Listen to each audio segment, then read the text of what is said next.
अस्सलाम वालेकुम। तो अच्छा बच्चों, आज का लेक्चर स्टार्ट करते हैं। और कल हमने अपना फर्स्ट ईयर केमिस्ट्री का सिलेबस स्टार्ट लिया था। कल हमने चैप्टर नंबर 2 से स्टार्ट लिया था, क्योंकि चैप्टर नंबर 1 मैंने कहा था कि उसमें कोई इतना ज़्यादा इम्पोर्टेंट नहीं है, उसमें जस्ट एक इंट्रोडक्शन है टू द ग्रेट केमिस्ट। जो हिस्ट्री में थोड़े बहुत जो केमिस्ट, वैसे तो बहुत सारे गुजरे हैं, तो थोड़े बहुत केमिस्ट के बारे में उसमें डिस्कस किया गया है। ठीक है, कुछ का साथ साथ, जैसे कल एक की तो मैंने डेमोक्राइटिस की डिस्कशन कल की भी थी। तो चैप्टर 1 में केमिस्ट जो है उनके बारे में थोड़ी बहुत डिस्कशन है, और उसमें ऐसा कोई कॉन्सेप्ट नहीं है। इस चैप्टर में इंफॉर्मेशन सी है हिस्ट्री के, हिस्टोरिकल केमिस्ट के बारे में। ठीक है, तो उस चैप्टर को भी चले हम पढ़ेंगे। थोड़ा सा ये केमिस्ट्री जब हम पढ़ते जाएंगे तो फिर जब बाद में उसको पढ़ेंगे तो आपको बहुत ज़्यादा और भी सिंपल फील होगा। वैसे उसमें कोई ऐसा कोई कॉन्सेप्ट नहीं है, इंफॉर्मेशन है सारी।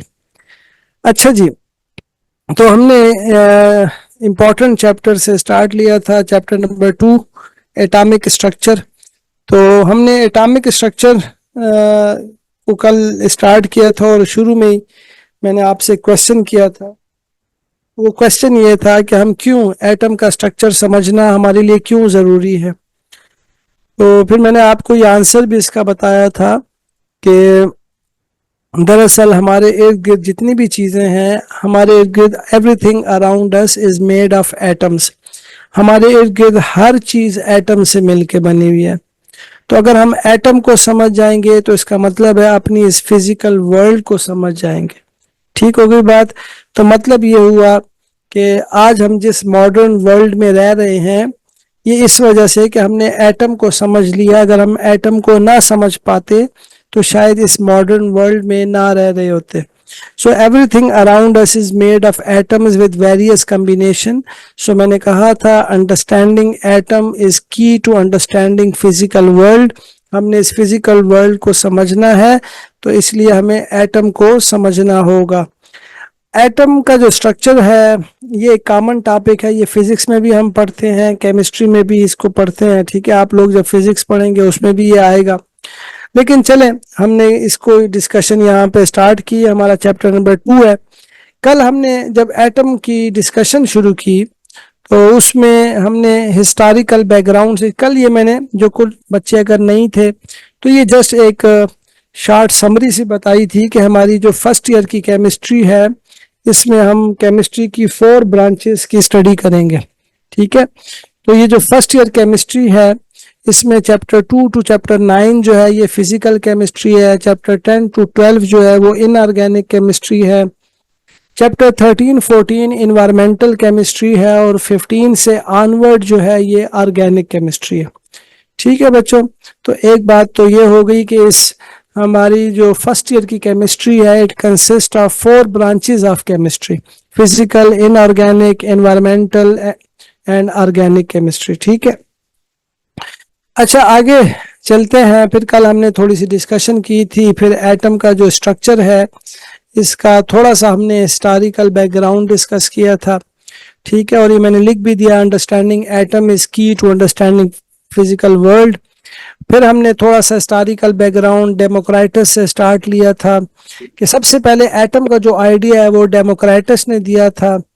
और ये भी फिर बताया था कि एटम का वर्ड एक ग्रीक वर्ड एटॉमस से डिराइव हुआ है, जिसका मतलब है इनडिविजिबल। डेमोक्राइटस ने क्या कहा था? उसने कहा था कि जो मैटर है हमारे इर्द गिर्द, ये स्मॉल इनडिविजिबल पार्टिकल से मिलकर बना है, जिसे हम एटम कहते हैं। तो क्योंकि फिर उसके पास मैंने कहा था कोई एविडेंस नहीं था अपने इस आइडिया के लिए, तो किसी ने इस आइडिया को एक्सेप्ट नहीं किया था। फिर मैंने कहा था डाल्टन एटॉमिक थ्योरी आई 1805 में, जिसमें डाल्टन ने दोबारा से डेमोक्राइटस के आइडिया को रिवाइव किया। ठीक है, his atomic theory and revived. फिर उसके बाद डाल्टन एटॉमिक थ्योरी के बाद साइंटिस्ट ने फिर वाकई सोचना शुरू कर दिया कि क्या वाकई एटम एग्जिस्ट करता है। तो मुख्तलिफ साइंटिस्ट ने फिर एक्सपेरिमेंट्स किए, जिससे हमें ये आइडिया हुआ कि ना सिर्फ एटम एग्जिस्ट करता है, बल्कि एटम के अंदर तो और भी सब एटॉमिक पार्टिकल्स भी हैं, इलेक्ट्रॉन भी है एटम में, प्रोटॉन भी हैं, न्यूट्रॉन्स भी हैं। ठीक है। फिर इसके बाद जो है साइंटिस्ट ने क्या किया, अगला स्टेप क्या था, एटम के ऊपर जब बिलीव हो गया सबका कि चीजें मैटर एटम से मिलके बना हुआ है, ठीक है ना, तो फिर साइंटिस्ट ने एटम जो है तो उसके मॉडल बनाना शुरू कर दिए। ठीक है, जे जे थॉमसन ने एटम का मॉडल बनाया, उसने कुछ इस तरह से एटम का मॉडल बनाया था कि एटम में पॉजिटिव नेगेटिव चार्जेस इस तरह फैले हुए हैं। ठीक है, ऐसे पुडिंग की तरह या किसी केक में, फ्रूट केक में वो फ्रूट्स होते हैं, तो इसी तरह से ये एक एटम के अंदर पॉजिटिव नेगेटिव चार्जेस फैले हुए हैं। फिर गोल्डस्टाइन ने एटम में, मैंने कहा था कि पॉजिटिव चार्ज को भी डिस्कवर किया था। ठीक है। अच्छा, जे जे थॉमसन ने जो मॉडल बनाया, फिर उसके बाद रादरफोर्ड ने मॉडल दिया था, फिर रादरफोर्ड के बाद बोहर मॉडल आया था, और मैंने बोहर के बारे में आपको कहा था ये आखिरी मॉडल था एटम का जो हमारे सामने एटम की एक सादा पिक्चर को प्रेजेंट करता है। So it was a last simplest physical model of an atom.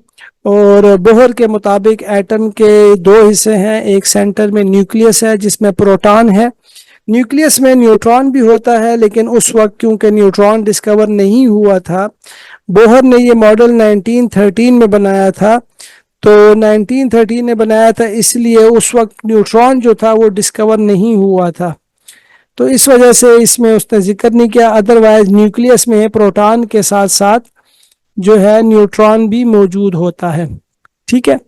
अच्छा, बोहर जो था मैंने ये बताया था, ये रादरफोर्ड का एक स्टूडेंट था और उसने एटम का ये मॉडल बनाया था। ठीक है। रादरफोर्ड का ये कंट्रीब्यूशन था कि उसने एटम में न्यूक्लियस को डिस्कवर किया था, ये उसका एक, यानी कि रादरफोर्ड की मैं यहाँ पे लिख दूं तो रादरफोर्ड जो था,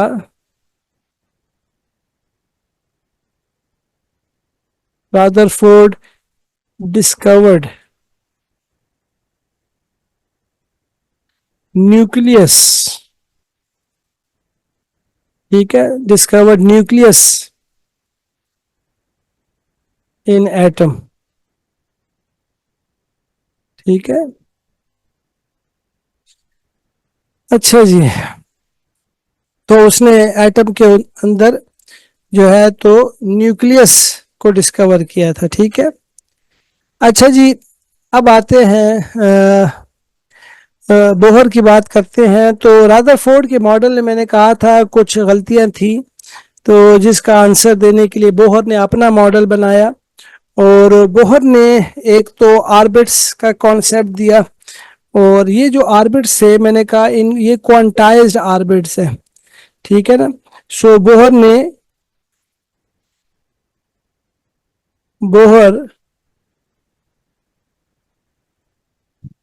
बोहर पुट फॉरवर्ड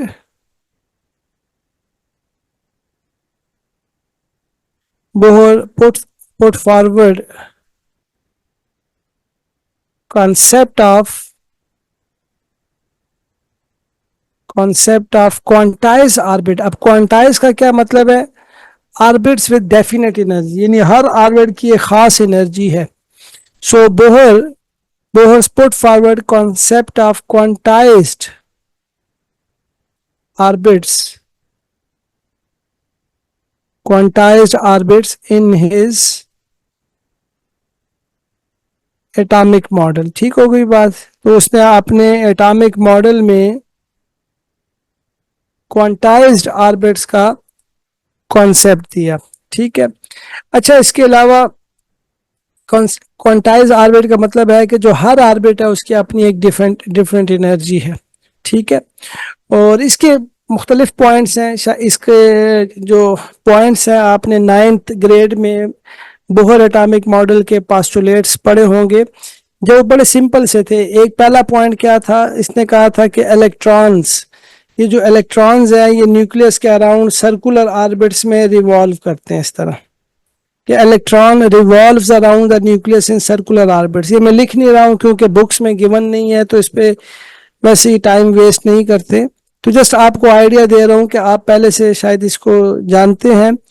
और बोहर ने कहा कि electron revolves around the nucleus in circular orbit, electron nucleus के अराउंड सर्कुलर ऑर्बिट्स में रिवॉल्व करते हैं। और इसने कहा जब तक इलेक्ट्रॉन किसी एक ऑर्बिट में होते हैं ना एनर्जी लूज करते हैं ना एनर्जी गेन करते हैं। ठीक है, as long as electron remains in a particular orbit it does not gain or lose energy. तो ये इसने जब ये बात की ना कि इलेक्ट्रॉन जब तक किसी एक ऑर्बिट में होते हैं ना एनर्जी एब्जॉर्ब करते हैं ना एनर्जी लूज करते हैं, तो इसका मतलब है इसने क्वांटाइज्ड ऑर्बिट्स का कॉन्सेप्ट दिया। फिर इसने ये कहा था कि इलेक्ट्रॉन जब अपने से ऊपर वाले ऑर्बिट में जाएगा, यानी इलेक्ट्रॉन इस के शेल में, के से एल शेल में जाएगा या एम शेल में जाएगा, तो इलेक्ट्रॉन अपने से ऊपर वाले शेल में जम करेगा तो एनर्जी एब्जॉर्ब करेगा। ठीक है, जब इलेक्ट्रॉन हायर शेल से लोअर शेल में आएगा तो एनर्जी एमिट करेगा। जब इलेक्ट्रॉन हायर शेल से लोअर शेल में आए तो एनर्जी एमिट करता है। ठीक है, और फिर उसने इसी तरह ये भी कहा था कि दो ऑर्बिट्स में इलेक्ट्रॉन की एनर्जी का डिफरेंस कैसे आएगा कि डेल्टा ई, उसने ये एक्सप्रेशन दिया था कि delta E is equal to E2 minus E1। E1 इसमें क्या है, energy of electron in lower orbit and energy of electron in E2 जो है energy of electron in higher orbit. ठीक है, तो ये इसमें देखें डेल्टा ई जो है ये रिप्रेजेंट करती है किसको, डेल्टा चेंज को रिप्रेजेंट करता है, चेंज इन एनर्जी। ठीक है, तो E1 क्या है, E1 इलेक्ट्रॉन की एनर्जी है लोअर ऑर्बिट में, लाइक के शेल कह लें या जिसमें भी। So energy of electron, energy of electron in lower orbit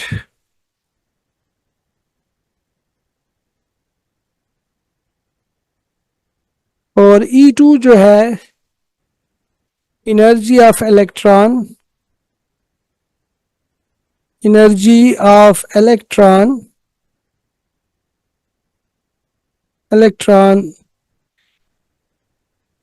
in higher orbit. Higher orbit मतलब ऊपर वाले शेल की एनर्जी को रिप्रेजेंट कर रहा है। ठीक है, तो ये उसने कहा था कि इलेक्ट्रॉन न्यूक्लियस के अराउंड सर्कुलर ऑर्बिट्स में रिवॉल्व करते हैं। जब तक इलेक्ट्रॉन किसी एक ऑर्बिट में है ना एनर्जी गेन करता है ना लूज करता है।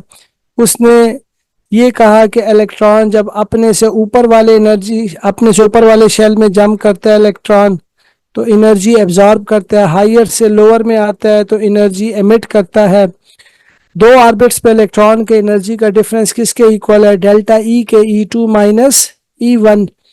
अच्छा, बोहर ने एक और ये किया था कि देखिए उसने ऑर्बिट्स उसने सर्कल की तरह कंसिडर किए थे, सर्कुलर मोशन कंसिडर की थी। ठीक है, तो उसने फिर क्योंकि ऑर्बिट्स को एक सर्कल की तरह कंसिडर किया और जब बॉडी सर्कल में मूव करती है तो उसका जो मोमेंटम होता है वो एंगुलर मोमेंटम होता है। तो बोहर ने इलेक्ट्रॉन के एंगुलर मोमेंटम भी फाइंड आउट करने की कोशिश की थी। तो उसने एक इक्वेशन डिराइव की थी MVR। ये क्या चीज़ है, एंगुलर मोमेंटम। तो उसने कहा कि इलेक्ट्रॉन का एंगुलर मोमेंटम किसके इक्वल है, NH/2π के। ठीक है, तो ये एक इक्वेशन उसने दी थी जिससे हम किसी भी ऑर्बिट में इलेक्ट्रॉन की एनर्जी फाइंड आउट कर सकते हैं। ठीक है, n यहाँ पे शेल को रिप्रेजेंट कर रहा है। स्मॉल n जो है इसको क्या कहते हैं, प्रिंसिपल क्वांटम नंबर कहते हैं। इसको हम यहाँ पे प्रिंसिपल क्वांटम नंबर ये शेल को, न्यूक्लियस के बाहर जो सर्कुलर ऑर्बिट्स हैं ये शेल हैं, तो प्रिंसिपल क्वांटम नंबर जो शेल को रिप्रेजेंट करते हैं। अगर इस फार्मूले में n की जगह 1 पुट कर दें तो फर्स्ट ऑर्बिट में इलेक्ट्रॉन का एंगुलर मोमेंटम आ जाएगा। इस फार्मूले में जो h है ये प्लैंक्स कांस्टेंट है। ये क्या है, प्लैंक्स कांस्टेंट है। ये बोहर एटॉमिक मॉडल की खास बात ये है कि एक थ्योरी थी प्लैंक्स क्वांटम थ्योरी, ये उस पे बेस करता है। तो इस वजह से इसमें प्लैंक्स कांस्टेंट का भी उसने इस्तेमाल किया। बाकी MVR क्या चीज है? ये चीज मैंने अभी आपको बताया, ये एंगुलर मोमेंटम है। ये एंगुलर किसी भी ऑर्बिट में इलेक्ट्रॉन के एंगुलर मोमेंटम को रिप्रेजेंट करे। M mass of electron, V velocity of electron, R क्या है? Distance of electron from the nucleus. Electron का न्यूक्लियस से जो डिस्टेंस है वो R है। रेडियस ऑफ सर्कल भी कह सकते हैं, रेडियस ऑफ ऑर्बिट भी कह सकते हैं। तो ये एंगुलर मोमेंटम है। तो वैसे इस बुक में उन्होंने बोहर एटॉमिक मॉडल की बहुत थोड़ी सी डिस्कशन की है, तो खैर मैंने कुछ ज़्यादा इसमें पॉइंट्स बता दिए हैं, ज़्यादा डिस्कशन कर ली है बोहर की भी।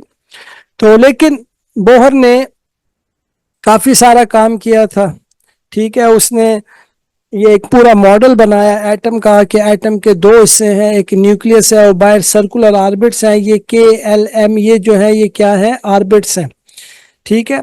तो ये सेंटर में मैंने देखे इसको पॉइंट आउट किया, न्यूक्लियस है। और ये चले इसको मैं यहाँ पे, ये जो KLM है ये क्या है? ये शेल है, शेल्स हैं, ठीक है। शेल, या इसे हम क्या कह सकते हैं? ऑर्बिट भी कह सकते हैं इसको, ठीक है। तो ये इसके ऑर्बिट्स हैं।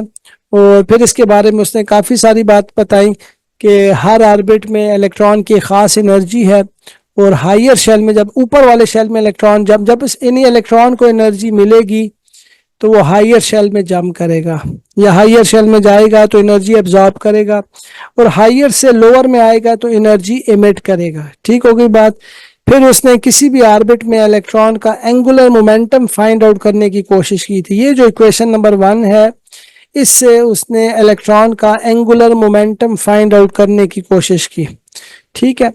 और इसमें हर एक चीज को मैंने बता दिया है। एन जो है प्रिंसिपल क्वांटम नंबर है जो शेल को रिप्रेजेंट करता है। एच प्लैंक्स कांस्टेंट है, इसकी अपनी एक वैल्यू है 6.625 10 की पावर -34 जूल इनटू सेकेंड। अच्छा, बोहर ने काफी और भी कुछ चीजें की थी। उसने देखे, एक तो ऑर्बिट्स को सर्कल की तरह कंसिडर किया था, तो उसने एक इक्वेशन डिराइव की जिससे वो उसने ऑर्बिट्स के रेडियस फाइंड आउट करने की कोशिश की, ठीक है ना। सो बोहर यानी जो है बोहर ने क्या किया? Bohr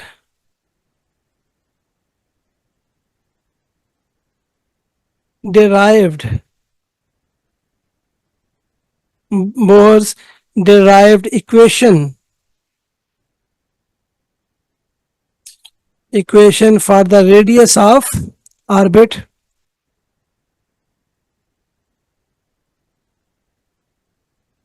for the radius taken a radius of an of a for the radius of an orbit, ठीक है। इसी तरह बोहर ने एक और इक्वेशन डिराइव की जिससे हम किसी भी ऑर्बिट में इलेक्ट्रॉन की एनर्जी फाइंड आउट कर सकते हैं, ठीक है। वो इक्वेशन जो थी, चले वो इक्वेशन में लिख देता हूं। रेडियस ऑफ ऑर्बिट की ये इक्वेशन थी, मैं फाइनल रिजल्ट उसका लिख रहा हूं। आर एन शेल को शो करता है 0.529, ठीक है, 10 की पावर -10 मीटर। इसकी जगह हम ये भी लिख लेते हैं एंगस्ट्रॉम। तो ये n स्क्वायर, n शेल को शो कर रहा है यहां पे। तो ये एक इक्वेशन उसने डिराइव की थी, आप जिससे किसी भी ऑर्बिट में इलेक्ट्रॉन का रेडियस फाइंड आउट कर सकते हैं। इसी तरह उसने इक्वेशन डिराइव की थी for the energy of electron in an orbit, ठीक है। सो बोहर्स, अच्छा एक देखिए ना, उसने ऑर्बिट का रेडियस जब फाइंड आउट किया, तो ऑर्बिट का रेडियस का मतलब क्या है कि उसने इलेक्ट्रॉन का न्यूक्लियस से डिस्टेंस मेजर करने की कोशिश की, ठीक है ना। सो हम ये भी कह सकते हैं कि ना सिर्फ उसने ऑर्बिट का रेडियस फाइंड आउट किया, बल्कि distance of electron from nucleus in various shells वो भी फाइंड आउट कर लिया, ठीक है। अच्छा, दो ऑर्बिट्स के रेडियस का जो डिफरेंस है, दोनों यानी उसने दो ऑर्बिट्स का रेडियस का डिफरेंस निकाला, तो दोनों शेल्स के दरमियान गैप भी का भी उसको आइडिया हो गया। तो उसने जो ऑर्बिट्स हैं, जैसे फर्स्ट ऑर्बिट है न्यूक्लियस के बाहर, ये दूसरा ऑर्बिट है, ठीक है। तो फर्स्ट ऑर्बिट का रेडियस निकाला r1, सेकंड ऑर्बिट का रेडियस फाइंड आउट किया r2, फिर सेकंड ऑर्बिट के रेडियस से फर्स्ट ऑर्बिट का रेडियस माइनस किया, तो दोनों के दरमियान गैप भी मालूम हो गया। तो उसने ऑर्बिट्स के दरमियान गैप भी फाइंड आउट किया दोनों ऑर्बिट्स के रेडियस के डिफरेंस के जरिए, ठीक है। अच्छा, ये तो चले उसका कंट्रीब्यूशन था। इसके अलावा मैंने कहा उसने किसी भी ऑर्बिट में इलेक्ट्रॉन की एनर्जी के लिए भी इक्वेशन डिराइव की। Bohr's also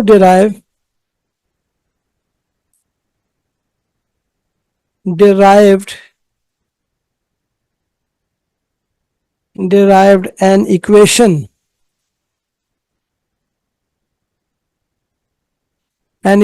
for the energy of electron, for the energy of electron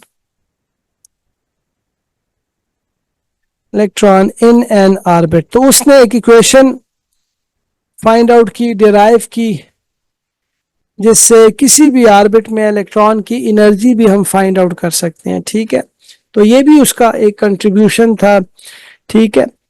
और बोहर ने अच्छा एक और चीज कि देखिए मॉडर्न केमिस्ट्री में ना, हम आगे चल के बात करेंगे। देखिए जैसे आप बारिश के बाद जो आसमान है उस पे एक रेनबो देखते हैं अक्सर, ठीक है। रेनबो तो इसका ये कलर्स का एक बैंड होता है, जिसमें आप देखते हैं कि जैसे एक कलर खत्म नहीं होता है कि दूसरा कलर स्टार्ट हो रहा होता है उसमें। तो बारिश के बाद आफ्टर रेन जो वो बैंड सा बनता है सर्कुलर, उसे हम रेनबो कहते हैं। और उस रेनबो में 7 कलर्स होते हैं, violet, indigo, blue, green, yellow, orange, red. उसमें ये 7 कलर्स होते हैं, ठीक है। वो क्या है, वो उन ये कलर्स के इस बैंड को हम कहते हैं स्पेक्ट्रम कहते हैं। लाइट के ये कलर्स के इस बैंड को हम स्पेक्ट्रम कहते हैं। इसे कंटिन्यूअस स्पेक्ट्रम कहते हैं, ठीक है। तो ये तो चले आप सब इससे वाकिफ हैं। और आम ये जो बल्ब की लाइट है, इसको भी प्रिज्म से पास करें तो उसी तरह का आपको एक कलर बैंड मिलता है, ठीक है। तो ये तो इससे सारे फेमिलियर हैं रेनबो से, जो कि एक कंटिन्यूअस स्पेक्ट्रम है। अच्छा, हर एटम भी एक स्पेक्ट्रम बनाता है, जैसे हाइड्रोजन का एटम एक स्पेक्ट्रम बनाता है, लिथियम का एक। देखिए रोजमर्रा जिंदगी में किसी इंसान की, किसी इंडिविजुअल की शनाख्त करनी हो तो हमें क्या चाहिए होते हैं, उसके फिंगरप्रिंट्स चाहिए होते हैं, ठीक है ना। जब आप नादरा में जाते हैं आईडी कार्ड बनाने के लिए, तो वो आपके फिंगरप्रिंट्स नोट करते हैं, ठीक है ना, क्योंकि वो फिंगरप्रिंट्स आपकी आइडेंटिफिकेशन के लिए यूज होते हैं, ठीक है जी। तो फिंगरप्रिंट्स जो हैं दरअसल हर इंसान के लिए यूनिक होते हैं, ठीक है ना। तो फिंगरप्रिंट्स जो हैं they are used for identification of an individual. एक इंडिविजुअल की शनाख्त या आइडेंटिफिकेशन के लिए यूज होते हैं, ठीक हो गई बात। अब हर एटम, अब एटम्स जो हैं, अब इतने ज्यादा एटम्स हैं, हाइड्रोजन के एटम हैं, ऑक्सीजन के एटम हैं, नाइट्रोजन के एटम्स हैं। तो मॉडर्न केमिस्ट्री में एटम्स की हम शनाख्त किससे करते हैं, उनके स्पेक्ट्रम के जरिए करते हैं। हर एटम एक स्पेक्ट्रम बनाता है जो दूसरे एटम से क्या होता है, डिफरेंट होता है। सो हर एटम एक स्पेक्ट्रम बनाता है, लेकिन वो स्पेक्ट्रम वो बारिश के बाद रेनबो की तरह नहीं होता, कंटिन्यूअस नहीं होता। इसमें लाइंस होती हैं, डार्क और ब्राइट लाइंस होती हैं। इस वजह से एटम का जो स्पेक्ट्रम है वो लाइन स्पेक्ट्रम है, ठीक है।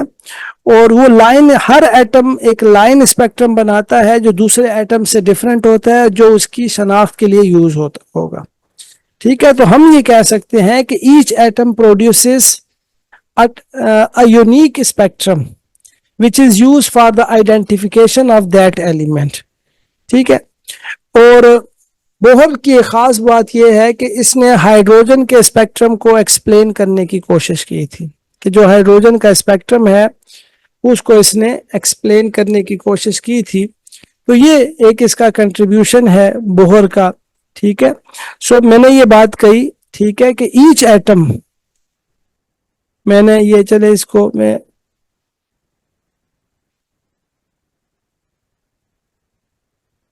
each atom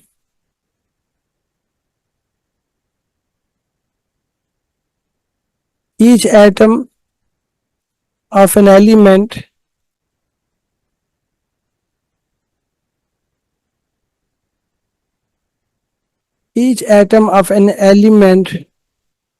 produces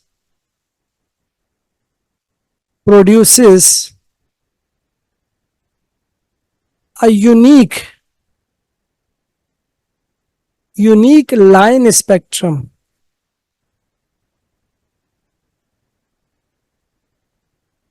Each atom of an element produces a unique line spectrum which is used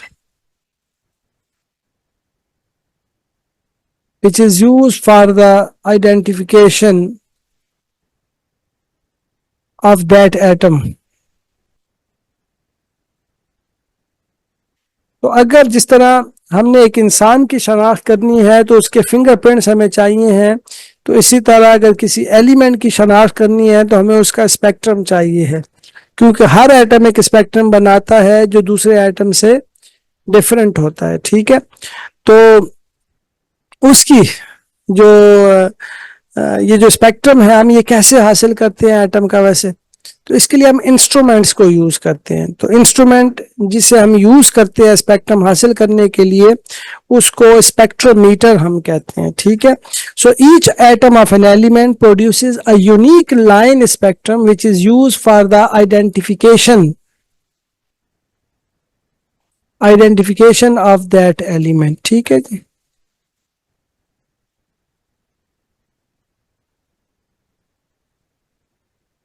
और मैंने ये भी कहा कि हर एलिमेंट का जो स्पेक्ट्रम है वो उस एलिमेंट के लिए फिंगरप्रिंट्स का काम करता है।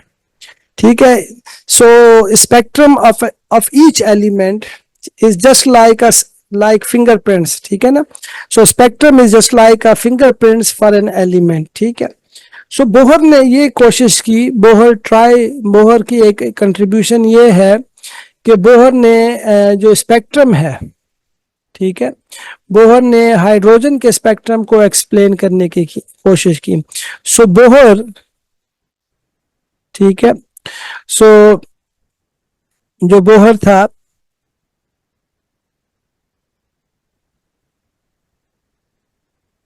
बोहर एक्सप्लेन्ड, ठीक है ना, और खास तौर पे एटम लाइट एमिट करते हैं उससे, तो बोहर एक्सप्लेन्ड एमिशन स्पेक्ट्रम।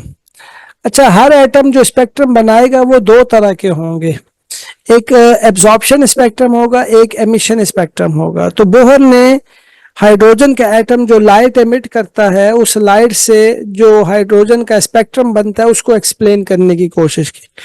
ठीक है, तो बोहर एक्सप्लेन्ड एमिशन स्पेक्ट्रम।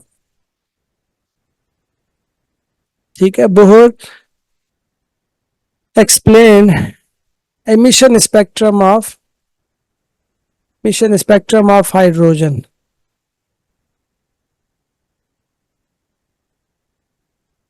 अच्छा, बोहर एटॉमिक मॉडल की एक वैसे ड्रॉबैक था ये कि ये सिर्फ उन एटम्स पे अप्लाई होता है जिनमें एक इलेक्ट्रॉन है। वो एटम जिनमें एक से ज्यादा इलेक्ट्रॉन है उन एटम्स पे ये अप्लाई नहीं होता। तो ये एक बहुत बड़ा इसका ड्रॉबैक कह लें कि it is applicable to only those atoms which consist of one electron। ठीक है, so Bohr atomic model is applicable to only those atoms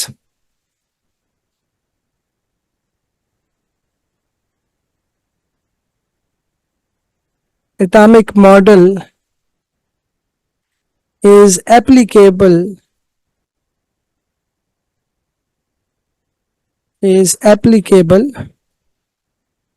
ठीक है, is applicable only to one electron system। One electron system का मतलब वो atoms जिनमें सिर्फ एक इलेक्ट्रॉन है। ठीक है, ये एक इसका आप कह लें ड्रॉबैक कह लें। अच्छा, बोहर ने तो काफी कंट्रीब्यूट किया चीजों को, उसने यानी एक रादरफोर्ड ने जो एटम का मॉडल बनाया था उसमें एक तरह से करेक्शन की, और रदरफोर्ड ने कहा था कि इलेक्ट्रॉन न्यूक्लियस के अराउंड रिवॉल्व कर रहा है, एनर्जी एमिट कर रहा है। तो इस तरह से तो अगर इलेक्ट्रॉन न्यूक्लियस के अराउंड रिवॉल्व करेगा, एनर्जी एमिट करेगा, तो उसे न्यूक्लियस में गिर जाना चाहिए और एटम को डिस्ट्रॉय हो जाना चाहिए। लेकिन ऐसा होता नहीं है। तो फिर बोहर ने इन सारे सवालों के जवाब दिए और मॉडल बनाया अपना, जिसे हम बोहर्स एटॉमिक मॉडल कहते हैं। ठीक है। और बोहर्स एटॉमिक मॉडल की खास खास बातें मैंने डिस्कस कर ली कि उसने कहा कि उसने सर्कुलर ऑर्बिट्स का कॉन्सेप्ट दिया, उसने क्वांटाइज ऑर्बिट्स का कॉन्सेप्ट दिया। क्वांटाइज ऑर्बिट्स का मतलब ऑर्बिट्स विद डेफिनेट एनर्जीज। फिर उसने और क्या बातें कही कि इलेक्ट्रॉन जब शेल चेंज करता है, ऊपर अपने से ऊपर वाले शेल्स में जाता है, हायर शेल्स में तो एनर्जी एब्जॉर्ब करता है, हायर से लोअर में आता है तो एनर्जी एमिट करता है। फिर उसने ऑर्बिट्स में इलेक्ट्रॉन का एंगुलर मोमेंटम फाइंड आउट करने की कोशिश की थी। फिर इसके अलावा उसने ऑर्बिट्स के रेडियस फाइंड आउट करने के लिए इक्वेशन डिराइव की थी, जो ये मैंने यहाँ पे गिवन भी है। इससे आप किसी भी ऑर्बिट का रेडियस निकाल सकते हैं। एन की जगह 1 पुट करें तो हाइड्रोजन के एटम में फर्स्ट ऑर्बिट का रेडियस आ जाएगा, 2 पुट करें तो सेकंड ऑर्बिट का रेडियस आ जाएगा। फिर इसके अलावा उसने एक इक्वेशन डिराइव की जिससे किसी भी ऑर्बिट में इलेक्ट्रॉन की एनर्जी भी फाइंड आउट की जा सकती है।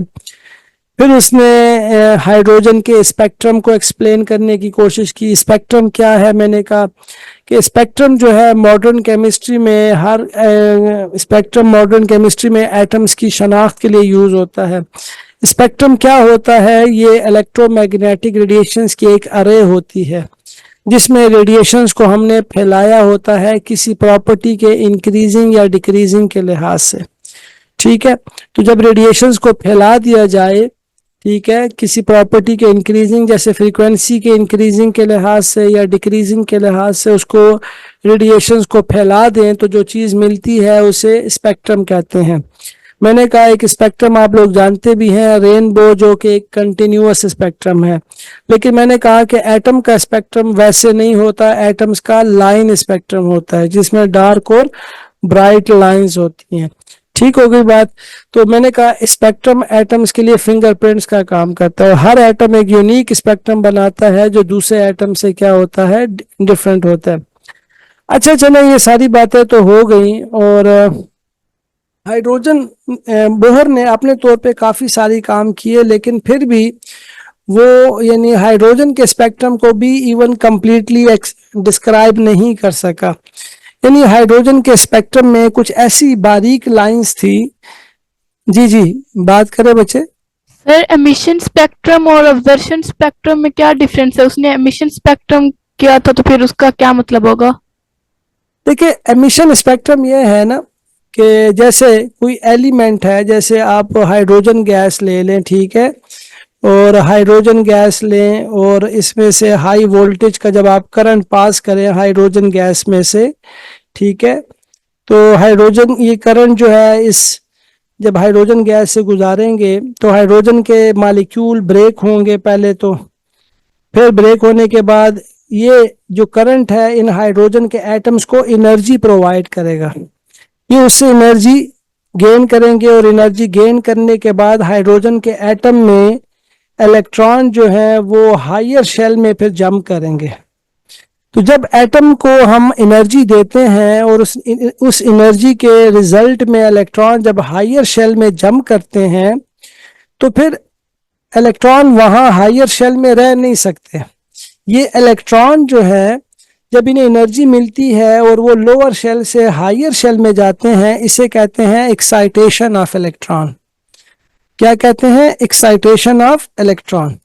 फिर इलेक्ट्रॉन वो हायर शेल में रह नहीं सकते, फिर हायर शेल से दोबारा लोअर शेल में आते हैं, अपने ग्राउंड एनर्जी लेवल में आते हैं जहां से उन्होंने जंप किया था। जब हायर शेल से लोअर शेल में आते हैं तो एनर्जी एमिट करते हैं। वो एनर्जी ये एमिट करेंगे in the form of light. ठीक है, उस लाइट को फिर आगे हम प्रिज्म से पास करेंगे और प्रिज्म से जब लाइट पास होगी तो स्कैटर हो जाएगी। जब स्कैटर होगी तो उसको फोटोग्राफिक प्लेट पे हासिल कर ले, तो जो चीज आएगी उसे हम क्या कहेंगे? एमिशन स्पेक्ट्रम कहेंगे। ठीक है बच्चे। दोबारा यानी किसी भी एटम को आप एनर्जी दें तो एनर्जी देने से क्या होगा, एटम में इलेक्ट्रॉन्स की एक्साइटेशन होगी। एक्साइटेशन का मतलब है कि इलेक्ट्रॉन जिस शेल में है उस शेल से हायर शेल में जंप करेगा, फिर इलेक्ट्रॉन जब हायर शेल में जाता है दोबारा डी एक्साइट होता है, हायर शेल से लोअर शेल में आता है, जो एनर्जी एब्जॉर्ब की थी उसको एमिट करता है। तो लाइट को जब एमिट करता है उस इमिटेड लाइट का जो स्पेक्ट्रम आएगा उसे हम एमिशन स्पेक्ट्रम कहेंगे।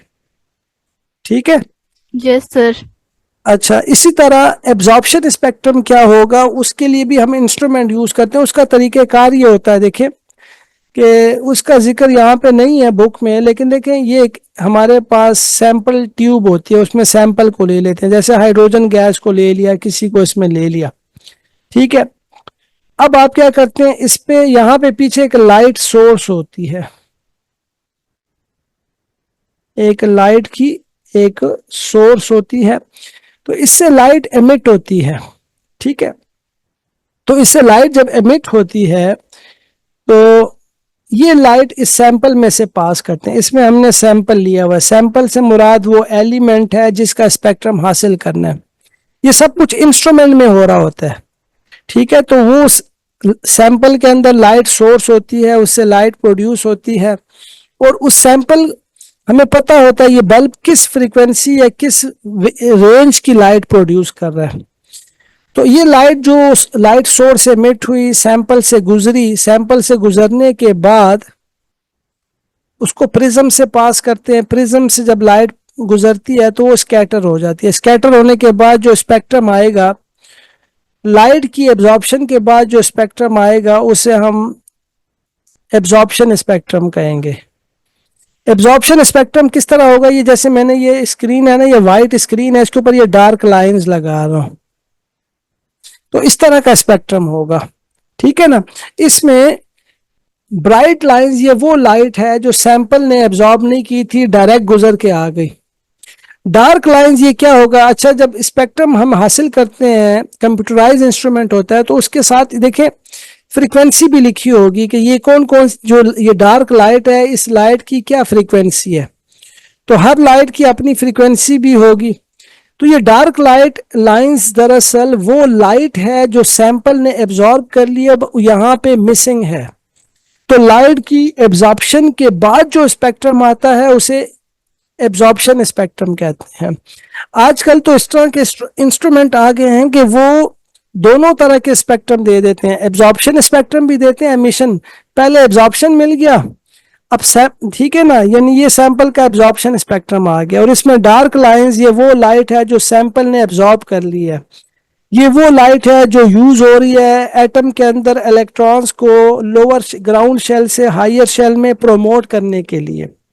ठीक है, फिर कुछ देर के बाद इन एटम्स ने, सैंपल ने जो लाइट एब्जॉर्ब की हुई दोबारा इमिट करेगा। अब दोबारा इमिट करेगा तो फिर उस लाइट को प्रिज्म से गुजारेंगे, फिर जो स्पेक्ट्रम आएगा उसे एमिशन स्पेक्ट्रम कहेंगे। एमिशन स्पेक्ट्रम जो है इसके बिल्कुल उलट होगा। एमिशन स्पेक्ट्रम में जहां डार्क, यहाँ पे एब्जॉर्प्शन स्पेक्ट्रम में जहां डार्क लाइंस हैं, एमिशन स्पेक्ट्रम में यहीं पर ब्राइट लाइंस होंगी। यहीं पे क्या होंगी, ब्राइट लाइंस होंगी। और जहां पे ब्राइट है बैकग्राउंड, वो इस तरह से होगा जैसे ब्लैक बोर्ड के ऊपर व्हाइट चॉक से लाइंस लगा दें। और व्हाइट लाइंस वो हैं, वो लाइट की व्हाइट लाइंस दरअसल वो लाइट होगी जो सैंपल ने एमिट की है।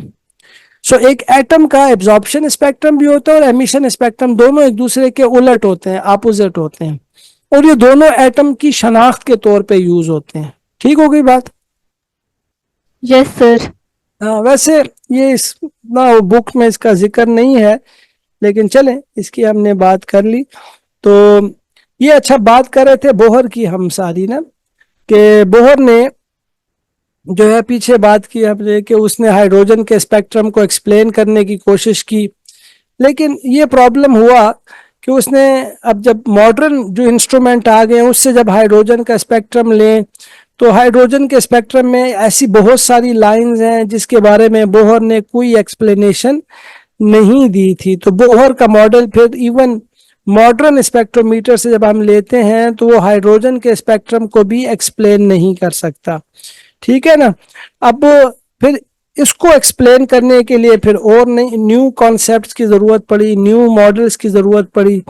तो जो न्यू कॉन्सेप्ट जो सारी चीज़ों को एक्सप्लेन कर सके वो श्रोडिंगर मॉडल है, डी ब्रोगली इक्वेशन है। इस तरह डिफरेंट साइंटिस्ट ने फिर एटम्स के मॉडल्स दिए। ठीक है, तो चलें, ऐसे टाइम भी हो गया क्लास का एक्चुअली 5:31। तो कल आगे फिर थोड़ी सी इसकी, और अभी तक हम ये हिस्टोरिकल बैकग्राउंड, और इसको असल में ये न्यू बुक आई है, इसमें इन्होंने बड़ा अजीब सा इसको लिखा है। ये एक एक लाइन में चीज़ों को लिखा हुआ है, लेकिन अगर मैं इन एक एक लाइंस में जो चीज़ें लिखी हैं इन पे एक पूरा पूरा लेक्चर इस पे हम स्पेंड कर सकते हैं। तो मैं बस एक समरी सी बताना चाह रहा हूँ कि आपको चले कुछ आइडिया हो जाए, क्योंकि बाजू का बहुत छोटी थोड़ी इन्फॉर्मेशन, अगर मैं वो थोड़ी जो बुक में लिखा है वही बात करूं तो वो सारी बात फिर एक्सप्लेन नहीं होगी। अब जैसे उन्होंने एक एमिशन स्पेक्ट्रम का वर्ड यूज कर दिया है, लेकिन उसकी डिटेल कोई नहीं गिवन कि एमिशन स्पेक्ट्रम कैसे प्रोड्यूस होता है, एब्जॉर्प्शन स्पेक्ट्रम क्या होता है। तो अब ये बड़ा अजीब सा इन्होंने इधर लिखा हुआ है, और अगर आप इसको पढ़ेंगे तो जस्ट फिर आप जैसे बुक में है मैं उसी तरह से करूं तो फिर वो कंप्लीटली आपको समझ ही नहीं आएगी उसकी। तो अब समझ ना आए तो फिर जारी बात है, फिर बंदे का दिल नहीं करता पढ़ने को। तो इसलिए थोड़ा सा मैं इसको ज्यादा एक्सप्लेन कर रहा हूँ, ठीक है, ताकि आपको जब ये इसको रीड करें बुक से भी तो आपको समझ आए कि हर एक चीज का, हर सेंटेंस का क्या मतलब है। ठीक है, तो चले कल कंटिन्यू करेंगे इंशाल्लाह, will continue tomorrow. Okay, Allah Hafiz.